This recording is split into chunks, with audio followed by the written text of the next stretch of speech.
Assalamualaikum warahmatullahi wabarakatuh. Baiklah, pada hari ini kita akan melanjutkan materi tentang eh, gambar teknik 2. Terkait materinya adalah materi jembatan rangka.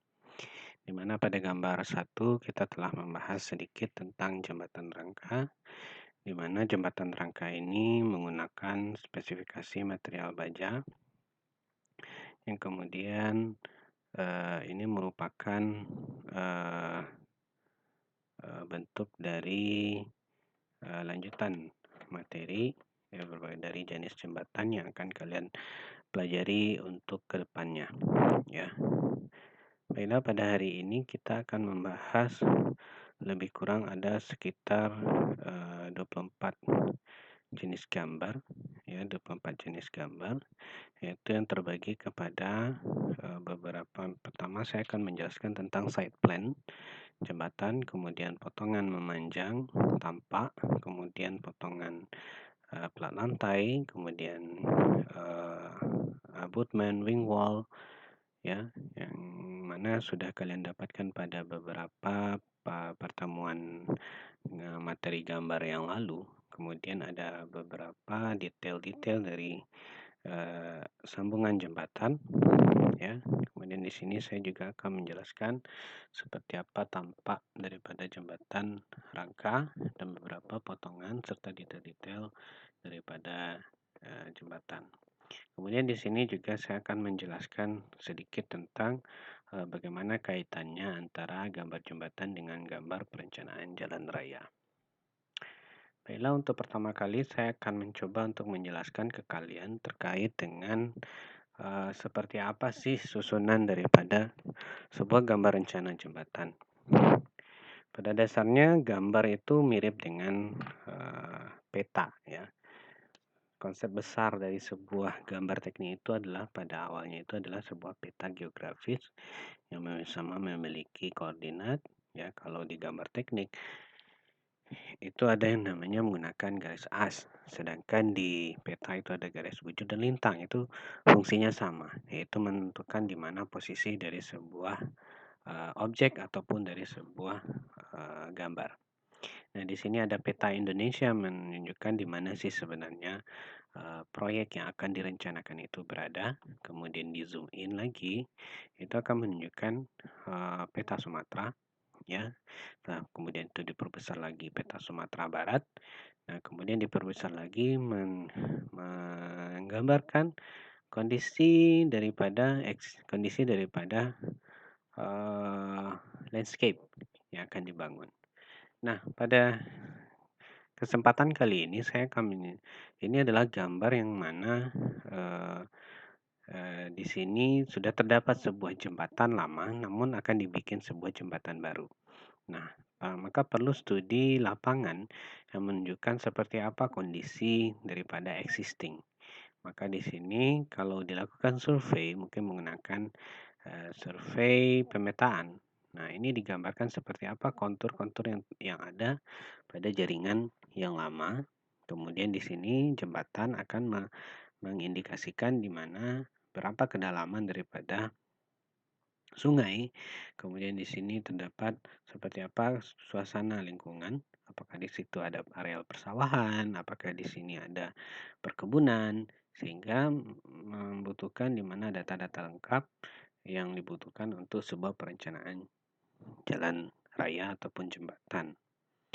Nah, kemudian ketika dilakukan perencanaan, ternyata pada gambar kali ini akan terdapat jalur alternatif yang baru ya untuk membuat sebuah jembatan, di mana di sini pada jembatan existing pada bagian yang ungu, kemudian jembatan baru dan jalurnya sekaligus yaitu pada garis yang berwarna biru. Nah, di sini langsung dipasang ya, langsung diberikan gambar konstruksi jembatan yang akan dibikin. Nah, pada kesempatan kali ini gambar yang diberikan adalah gambar jembatan rangka ya, di mana di sini paling lebih kurang itu memiliki panjang ya. Panjang jembatan itu sekitar ya Panjang jembatan itu sekitar 60 meter, ya. 60 meter, di mana memiliki tiap-tiap rangka itu memiliki panjang sekitar 5 meter.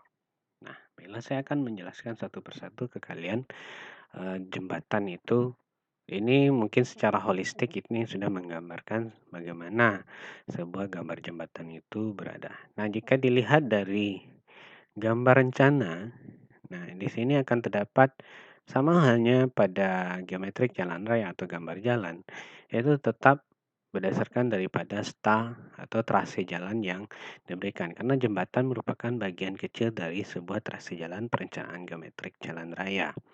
Maka dibikinlah sebuah alinyemen vertikal atau potongan memanjang dari sebuah jalan. Maka di sini akan diperlihatkan seperti apa kontur sebuah jalan, ya, yang akan ditempatkan sebuah jembatan di atasnya. Ya, di sini ada kontur sungai, kemudian di sini adalah profil memanjang daripada sebuah jalan. Ini ada elevasi, kemudian ada span, ya, panjang bentang. Nah, di sini menjelaskan di mana posisi ya sebuah jembatan itu akan dikerjakan. Nah, kemudian setelah itu barulah dibikin trase jalan, ya. Perstanya ini adalah potongan um, mendatar, ya, masih alinyemen vertikal, di mana ini adalah cross section daripada sebuah jembatan yang menunjukkan seperti apa perencanaan pemadatan jalan raya yang akan dilakukan. Ya, ini adalah detail yang pertama, rencana. Kemudian ini beberapa detail yang lainnya yang menunjukkan ini lapisan-lapisan perkerasan jalan raya yang akan direncanakan. Ini kemiringan jalan, kemudian di sini ada lapisan CWC 4 cm, LPA kelas A 15 cm, kelas C 20 cm, dan situ kelas C 15 cm. Nah, di sini menunjukkan lebar jalan, di mana di sini memiliki lebar jalan sekitar 200, ya, lajur 200, kemudian jalur itu sekitar 400, kemudian bahu jalan sekitar 50 meter. Nah, setelah itu kita akan beranjak kepada gambar jembatan rangka. Nah, secara konseptual ini adalah tampak daripada jembatan rangka, di mana di sini dia memiliki bentang panjang, ya, panjang jembatan 60 meter, kemudian memiliki panjang rangka batang itu secara horizontal itu sekitar 5 meter atau 500 cm. Kemudian memiliki tinggi lebih kurang 65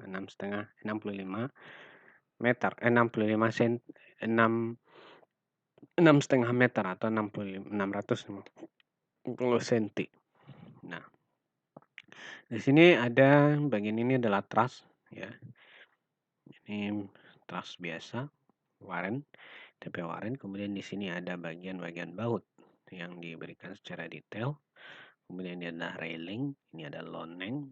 Kemudian pada bagian bawah ini adalah jembatan abutmen. Kemudian ini adalah turap. Nah, kemudian pada bagian bawah ini adalah pondasi.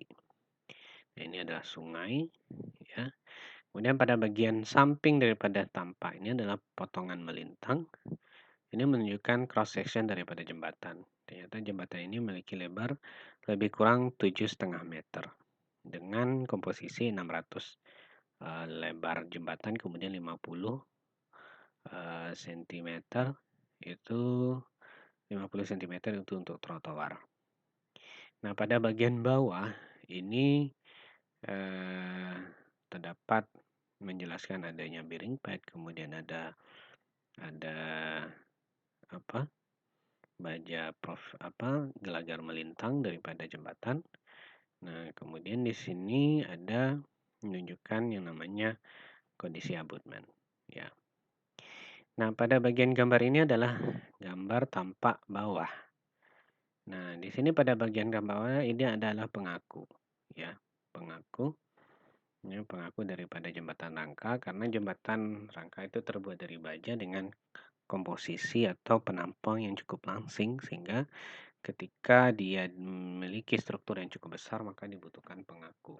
Gunanya pengaku adalah akibat adanya gaya lateral, kemudian untuk mengakomodir jika terjadinya ada gaya angin ya, kemudian gaya lateral diakibatkan oleh kendaraan yang lewat di atasnya, ya.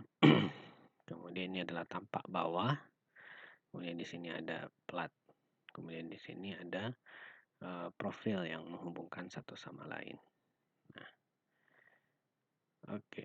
Nah, di sini ada beberapa catatan yang menunjukkan bahwa semua dimensi dalam sentimeter, tebal selimut beton minimum 4 cm, mutu beton struktur abutmen itu mutu betonnya adalah FT25, MPH, MPA ya, bukan MPH ya. Ya, kemudian lantai jembatan 35 MPa, mutu baja tulangan 350 MPa. Nah, kemudian di sini setelah itu ada sedikit meloncat, di sini ada denah penerangan pralantai. Nah, denah penerangan pralantai di sini adalah menggunakan two-way slab. Ya, tetap two-way slab, di mana di sini ada tulangan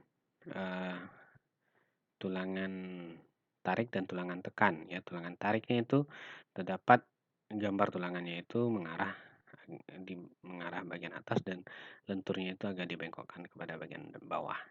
Nah, pada gambar ini menjelaskan tulangan plat lantai itu menggunakan besi diameter 16 dengan jarak 20 ya. Dengan jarak 20. Sedangkan untuk tulangan melintang atau tulangan baginya itu ada sekitar menggunakan diameter 13 dengan jarak 15 ya. Maka sepanjang jembatan ini itu cast in place ya, kalau umpamanya dia berupa panel itu biasanya ada semacam garis pemutus ya. Tapi di sini terlihat ini adalah cast in place yang menunjukkan bahwa jembatan ini akan dicor di tempatnya untuk lantai jembatannya saja. Jadi lantai jembatan ini terbuat dari beton, walaupun rangka yang untuk penopang struktur utamanya itu adalah berupa rangka baja. Nah, di sini ada terdapat penempatan penempatan abutmen. Nah, ini bisa dilihat, ini abutmen kalau dilihat dari atas. Sedangkan garis titik-titik yang berada di seperti lingkaran itu adalah pondasi sumuran. Nah, ini sebetulnya abutmen ini ada bagian yang wing wall. Ini adalah wing wall. Ya, ini adalah bagian wingnya. Kemudian jika dilihat dari lebar keseluruhan itu adalah sekitar memiliki dimensi 5 meter dikali 8 meter ya, dimensi daripada abutmen. Nah, ini tampak atas. Nah, pada bagian atas ini bukan namanya pengaku, tapi ini namanya ikatan angin ya, ikatan angin. Nah, ini berfungsi untuk menahan dari mengakukan rangka baja trasnya ya, yang berdiri di samping, juga untuk menahan adanya beban angin. Nah, setelah itu kita akan beranjak ke detail tampak samping ya, maka di sini ada beberapa menunjukkan lingkaran. Bagian lingkar-lingkar ini adalah itu adalah bagian yang akan digambarkan detail sambungannya itu seperti apa ya.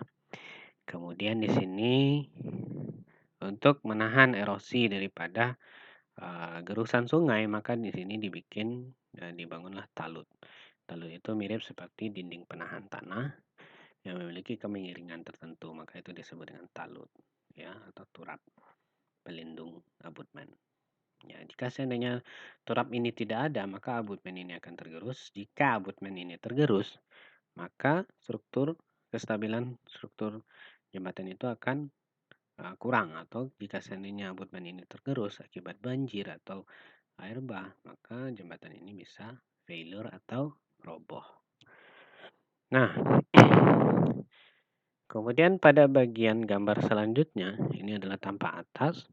Ini menunjukkan karena tipikal untuk semua sambungan pada ikatan angin itu sama, maka ini cukup dijelaskan oleh 3 gambar ini saja.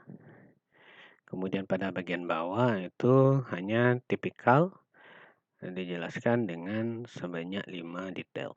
Jadi akan ada banyak detail yang akan kalian gambar nantinya. Nah, kemudian ini adalah tampak secara jika jembatan itu ditaruh atau dimasukkan ke dalam trase jalan, maka di sini ada elevation, ada span, kemudian Di sini adalah, jembatannya ditaruh, kemudian di sini ada beberapa data boring log yang menunjukkan, seberapa besar kedalaman tanah keras, ya. Terutama untuk penjelasan pada abutmen sering harus diwakili dengan gambar seperti ini, ya, untuk menunjukkan kedalaman tanah keras yang akan menopang daripada abutmen, ya, pada kedua bagian. Di sini menunjukkan pada kedalaman 60 meter itu sudah terdapat tanah keras, ya. Di sini pada kira-kira kedalaman 60 meter juga terdapat tanah keras.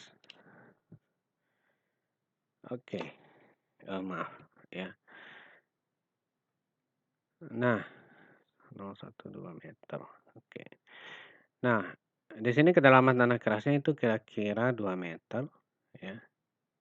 Ya, bukan 60 meter tapi 2 meter, lebih kurang. Nah, setelah itu kita akan melihat seperti apa perspektif. Mungkin gambar ini sudah kalian pernah lihat di gambar standar PU daripada eh, jembatan rangka. Nah, di sini ada beberapa tipe jembatan. Ya, beberapa tipe. Bagaimana sih sebuah rangka itu nyambung, ya, sebuah rangka baja, karena profil rangka baja itu adalah berupa profil I. Nah, dia tidak bisa disambung begitu saja, tetapi ada beberapa komponen support, ya.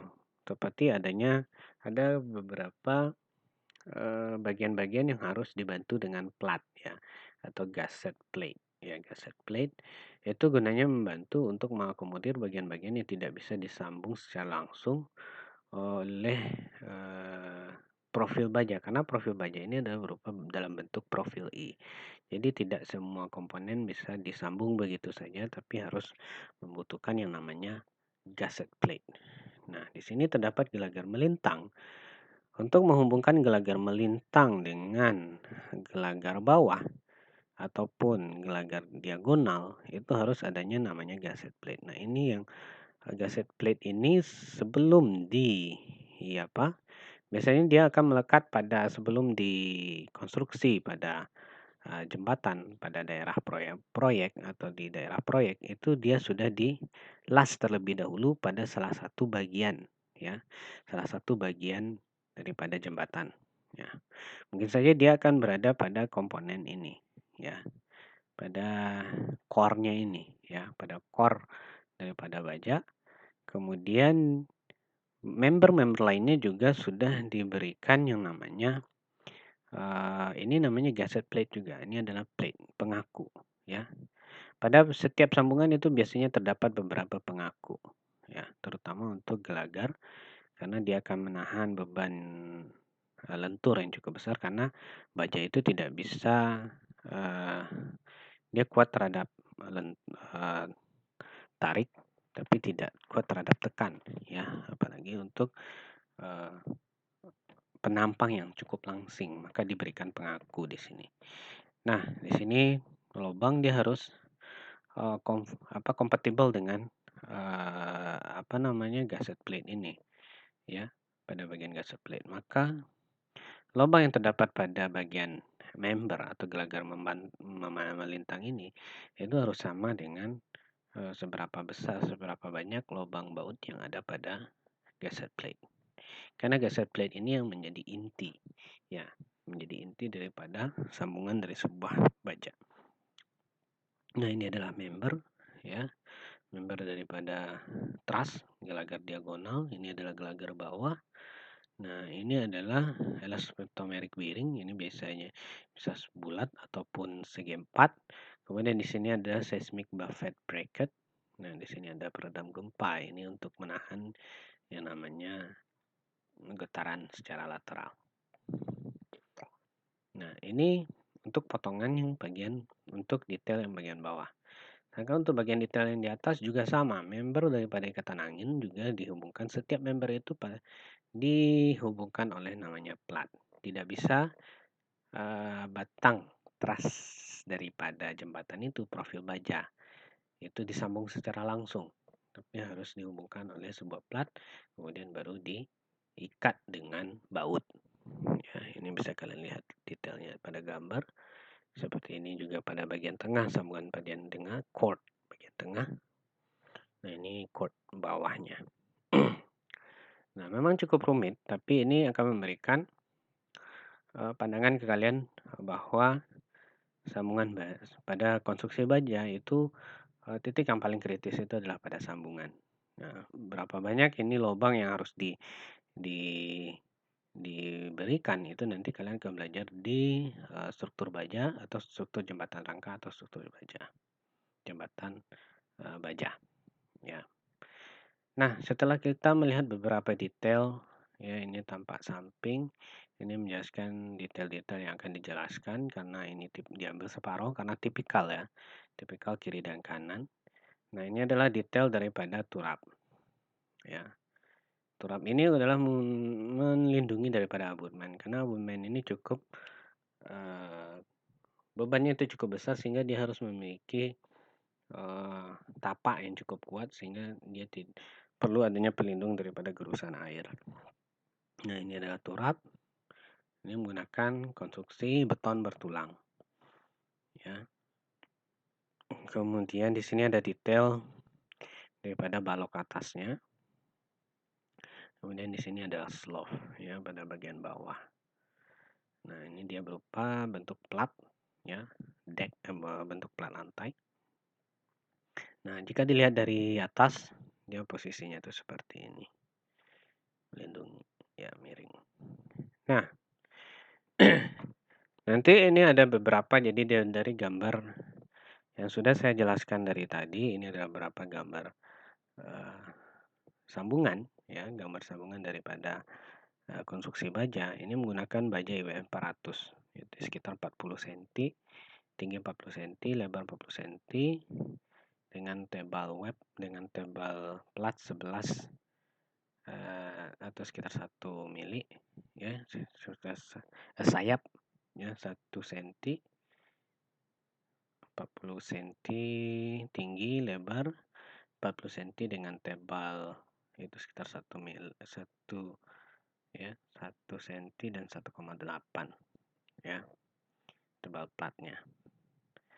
Nah, ini adalah beberapa penjelasan daripada sambungan ya.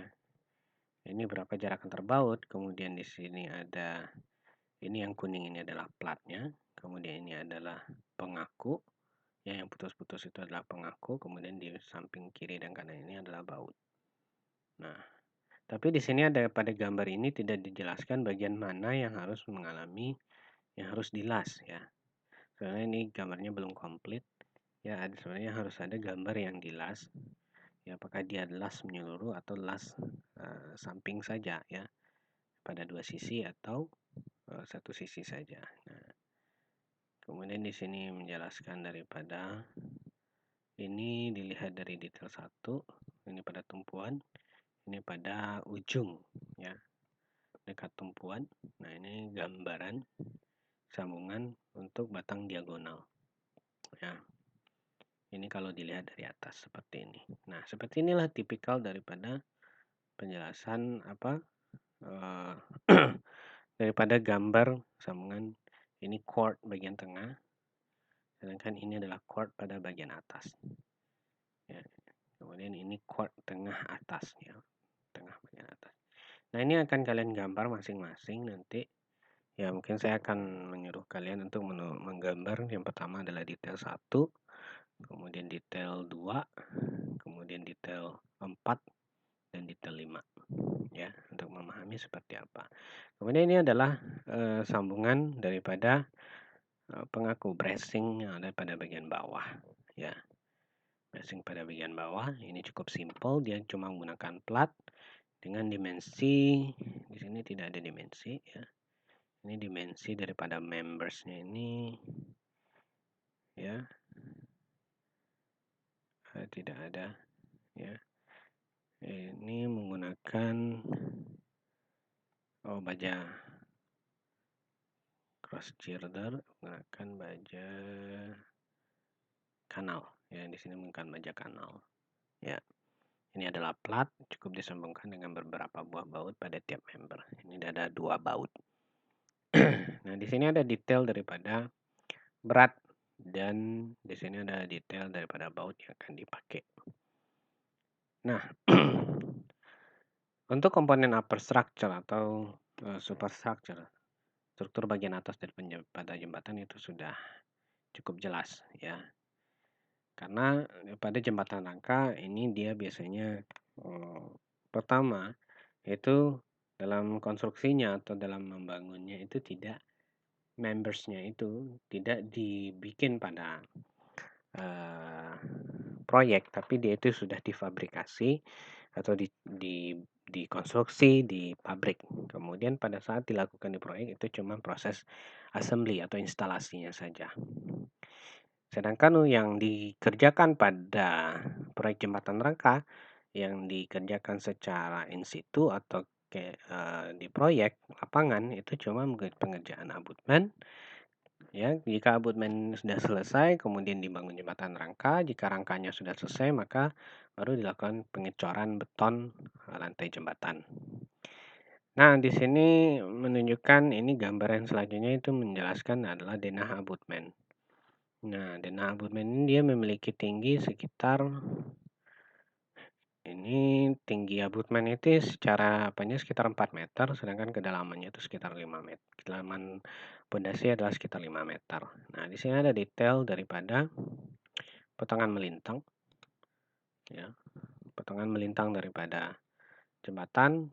Kemudian di sini adalah tinggi abutmen, kemudian di sini ada kedalaman pondasi. Pondasi yang digunakan adalah pondasi semuran dengan lebar 3,5 meter.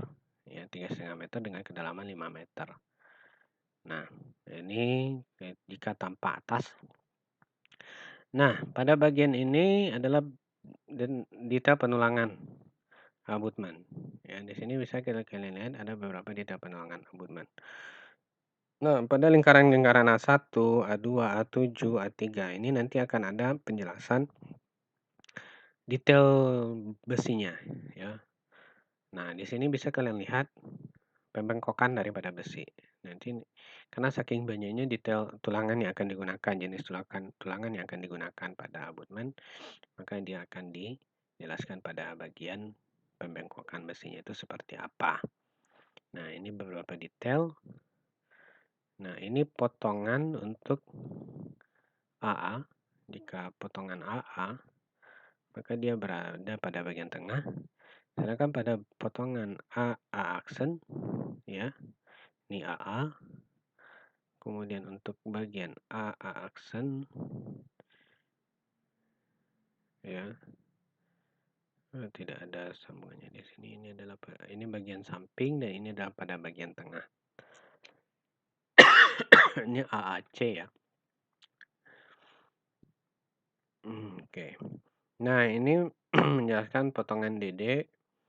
Ini adalah bagian potongan DD itu ABC, ini C, A, BB. Saya akan lihat. Ini. Ya, jika bagian DD dipotong, nah pada bagian atas maka tampaknya itu seperti ini. Kemudian potongan EE ya di tengah, kayak tampaknya itu seperti ini. Kemudian pada potongan BB ya, ini bagian telapak, maka dia seperti ini. Kemudian CC seperti ini. Ya, nanti bisa kalian lihat gambar ini secara detail pada file yang sudah saya kirimkan.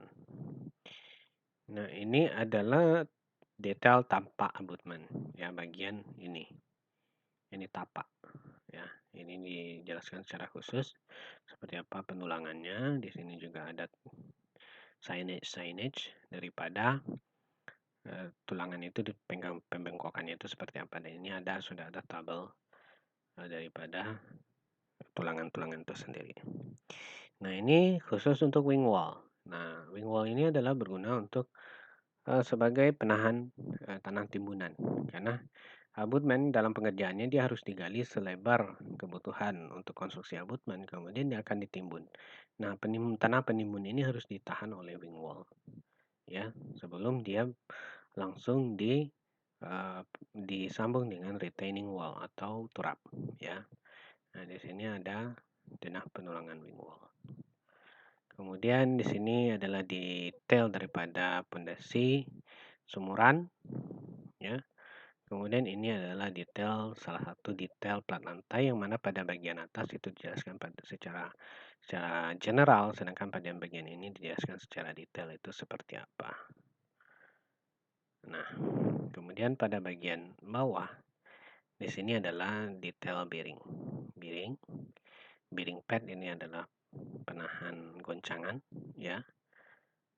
Nah, di sini akan menjelaskan daripada posisi daripada bearing pad itu berada di mana. Di sini ada bearing pad ini ada secara vertikal pada bagian eh, apa?